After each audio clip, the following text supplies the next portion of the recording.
Fast Money friend Tom Lee. Tom is the managing partner of Fundstrat and a CNBC contributor. Tom, always great to see you. Yeah, great to see you. Happy Thanksgiving. Happy Thanksgiving to you. I'll ask you the same question. What are the best trades in your view to year end?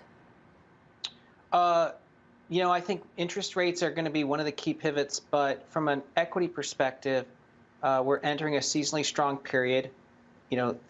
Powell's renominated. There's a lot of cash on the sidelines. I know there's been a lot of volatility lately that's put a lot of money on the sidelines, and there's been some tax loss selling. So I think we're going to finish quite strongly, but I see this led by not only just cyclicals, but also the FANG complex. So it's almost a FANG plus epicenter rally. And you're still sticking by your 4,800 to year end, so there's 100 S&P points from where we are right now. Is that right? Yes, I think probably more correctly, I think we're going to surpass 4,800 into year end. And part of it is going to be to the extent that some of the things that have scared people, like the European lockdowns, those aren't going to be for 6 weeks. So I think as soon as those lift, we're going to go back into a much stronger risk-on environment. So it could be, it could be a 4,900 number, but I would say 4,800 is probably the base case into year end. Hey, Tom, it's Tim. Talk about energy and talk about the positioning of institutions and your clients on this trade. Are they going to ever be investors again? And Carter comes on and talks all about how actually it's been a bit of a head fake on energy. We talk a lot about the oil price, but who's really investing here?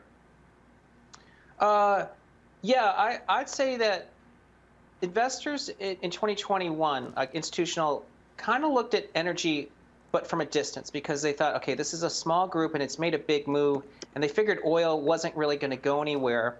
But as you know, oil's actually now getting to be a very tight market, and I think the White House fired its last bullet in terms of releasing the SPR. So I think oil now has a runway to actually move, towards 100. And as investors think about 2022, I think at the top of the list is exactly what you guys described, that it's a resource energy equity trade because there's structural shortage of oil. It's going to take years for production to fix, but the demand side is going to really rebound, especially as we get through this last of the COVID, and now we get the antiviral pills. I think the COVID situation looks so much better next year. Investors really do want to have more exposure. So we're seeing incremental interest, and you're seeing it in the relative performance. Hey, Tom, when you look at this time of year, everyone always starts to throw out those biggest surprise trades of the following year. Where do you see rates, and how does that mess up your prognosticating of the year, whether it's energy, whether it's the banks? Everyone expects rates to explode above 2%. But what happens if it doesn't? What happens if they don't? What happens if we see a 10-year that's 1.2, 1.3 for the majority of the year? That's a key battleground, actually, because as you know, at the moment, the bond market is looking for Fed liftoff far more aggressively than the street is, and obviously more aggressive than the Fed. So the big pivot next year is, what if inflation turns out to be a head fake and we actually start to see stable to falling inflation on a lot of goods?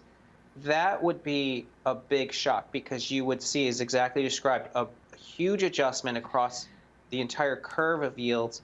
But I think it ends up being that yields are lower, and it really elevates equity risk premium, which means the market could go into another gear. Tom, I want to ask you about Bitcoin, because you've got a big call. You think $100,000 is where it goes in the final weeks of the year. I mean, is Thanksgiving going to be a catalyst? Is this going to be one of these Thanksgivings where people are around the table and they're talking about Ethereum and Bitcoin and NFTs and so on, and that's what helps Bitcoin go higher? Melissa, that's what happens, around Thanksgiving, is people talk about things that have really either been transforming or life-changing. Crypto is one of those things, because as you know, like even something like 1 in 5 home down payments is coming from crypto profits. I mean, it's some staggering number for first-time home buyers. Jeez. So I think it's like 2017. People come home for Thanksgiving, they talk about crypto. There's only 200 million real wallets, like users of crypto worldwide, out of 7 billion people. So it's still the earliest stages. So I think both institutional and individuals are going to talk a lot about crypto, and I think they're going to conclude 2022 is a great year, and that's what I think really strengthens Bitcoin into year end.